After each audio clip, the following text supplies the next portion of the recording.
የዮሐንስ ወንጌል ምዕራፍ 5 ከቁጥር 1 ጀምሮ። ከዚህ በኋላ የአይሁድ በዓል ነበረ። ኢየሱስም ወደ ኢየሩሳሌም ወጣ። በኢየሩሳሌምም በበጎች በር አጠገብ በዕብራይስጥ ቤተሳይዳ የምትባል አንዲት መጠመቂያ ነበረች። 5 መመላለሻ ነበረባት። በእነዚህ ውስጥ የውሃውን መንቀሳቀስ እየጠበቁ በሽተኞችና ዕውሮች፣ አንካሶችም ሰውነታቸውን የሰለለ ብዙ ሕዝብ ይተኙ ነበረ።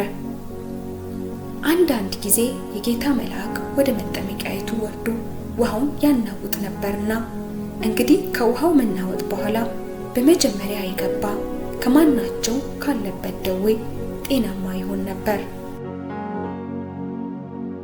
በዚያም ከ38 ዓመት ጀምሮ የታመመ አንድ ሰው ነበረ።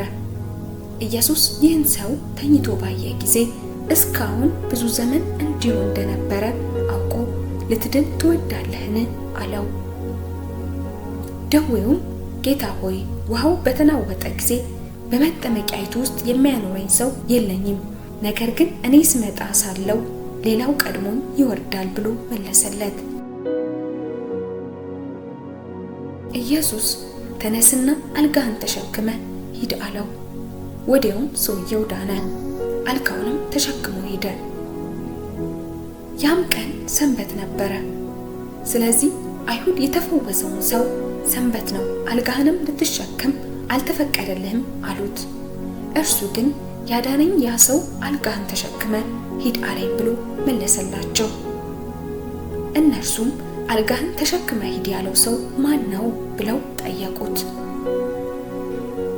ዳሩ ግን በዚያ ስፍራ ሕዝብ ስለነበሩ ኢየሱስ ፈቀቅ ብሎ ነበርና የተፈወሰው ሰው ማን እንደሆነ አላወቀም።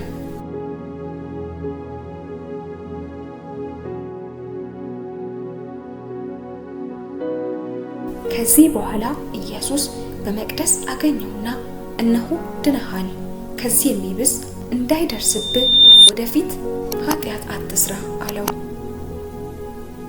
ሰውየው ሄዶ ያዳነው ኢየሱስ እንደሆነ ለአይሁድ ነገረ። ስለዚህም በሰንበት ይህን ስላደረገ አይሁድ ኢየሱስን ያሳድዱት ነበር፣ ሊገሉትም ይፈልጉ ነበር። ኢየሱስ ግን አባቴ እስከ ዛሬ ይሰራል፣ እኔም ደግሞ እሰራለሁ ብሎ መለሰላቸው። እንግዲህ ሰንበትን ስለሻረ ብቻ አይደለም፣ ነገር ግን ደግሞ ራሱን ከእግዚአብሔር ጋር አስተካክሎ እግዚአብሔር አባቴ ነው ስላለ፣ ስለዚህ አይሁድ ሊገሉት አብዝተው ይፈልጉ ነበር። ስለዚህ ኢየሱስ መለሰ እንዲህም አላቸው፣ እውነት እውነት እላችኋለሁ አብ ሲያደርግ ያየውን ነው እንጂ ወልድ ከራሱ ሊያደርግ ምንም አይችልም። ያ የሚያደርገውን ሁሉ ወልድ ደግሞ ይህን እንዲሁ ያደርጋልና፣ አብ ወልድን ይወዳልና የሚያደርገውንም ሁሉ ያሳየዋል። እናንተም ትደነቁ ዘንድ ከዚህ የሚበልጥ ሥራ ያሳየዋል። አብ ሙታንን እንደሚያነሳ ሕይወትንም እንደሚሰጣቸው እንዲሁ ወልድ ደግሞ ለሚወዳቸው ሕይወትን ይሰጣቸዋል። ሰዎች ሁሉ አብን እንደሚያከብሩት ወልድን ያከብሩት ዘንድ ፍርድን ሁሉ ለወልድ ሰጠው እንጂ አብ በአንድ ሰው እንኳ አይፈርድም።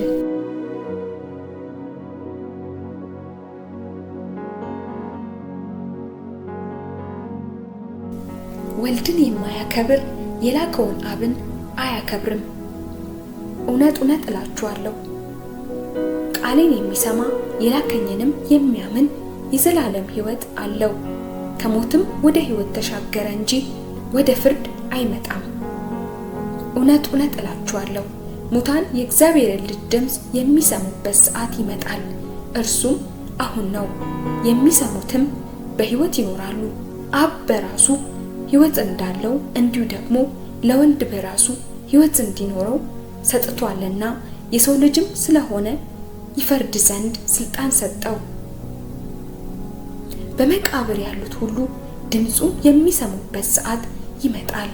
መልካምም ያደረጉ ለሕይወት ትንሣኤ፣ ክፉም ያደረጉ ለፍርድ ትንሣኤ ይወጣሉና በዚህ አታድንቁ። እኔ ከራሴ አንዳች ላደርግ አይቻለኝም። እንደሰማው እፈርዳለሁ፣ ፍርዴም ቅን ነው፣ የላከኝን ፍቃድ እንጂ ፍቃዴን አልሻምና። እኔ ስለ ራሴ ብመሰክር ምስክሬ እውነት አይደለም። ስለ እኔ የሚመሰክር ሌላ ነው። እርሱም ስለ እኔ የሚመሰክረው ምስክር እውነት እንደሆነ አውቃለሁ። እናንተ ወደ ዮሐንስ ልካችኋል፣ እርሱ ለእውነት መስክሯል። እኔ ግን ከሰው ምስክር አልቀበልም። እናንተ እንድትድኑ ይህን እላለሁ እንጂ። እርሱ የሚድንና የሚያበራ መብራት ነበረ። እናንተም ጥቂት ዘመን በብርሃኑ ደስ ሊላችሁ ወደዳችሁ። እኔ ግን ከዮሐንስ ምስክር የሚበልጥ ምስክር አለኝ። አብ ልፈጽመው የሰጠኝ ሥራ፣ ይህ የማደርገው ሥራ አብ እንደላከኝ ስለ እኔ ይመሰክራልና፣ የላከኝ አብም እርሱ ስለ እኔ መስክሯል። ድምፁን ከቶ አልሰማችሁም፣ መልኩንም አላያችሁም። እርሱም የላከውን እናንተ አታምኑምና በእናንተ ዘንድ የሚኖር ቃሉ የላችሁም። እናንተ በመጻሕፍት የዘላለም ሕይወት እንዳላችሁ ይመስላችኋልና እነርሱን ትመረምራላችሁ። እነርሱም ስለ እኔ የሚመሰክሩ ናቸው። ነገር ግን ሕይወት እንዲሆንላቸው ወደ እኔ ልትመጡ አትወዱም። ከሰው ክብርን አልቀበልም፣ ዳሩ ግን የእግዚአብሔር ፍቅር በራሳችሁ እንደሌላችሁ አውቃችኋለሁ። እኔ በአባቴ ስም መጥቻለሁ፣ አልተቀበላችሁኝምም። ሌላው በራሱ ስም ቢመጣ እርሱን ትቀበላላችሁ። እናንተ እርስ በርሳችሁ ክብር የምትቀባበሉ ከአንዱም ከእግዚአብሔር ያለውን ክብር የማትፈልጉ እንዴት ልታምኑ ትችላላችሁ? እኔ በአብ ዘንድ የምከሳችሁ አይመስላችሁም። የሚከሳችሁ አለ፣ እርሱም ተስፋ የምታደርጉት ሙሴ ነው።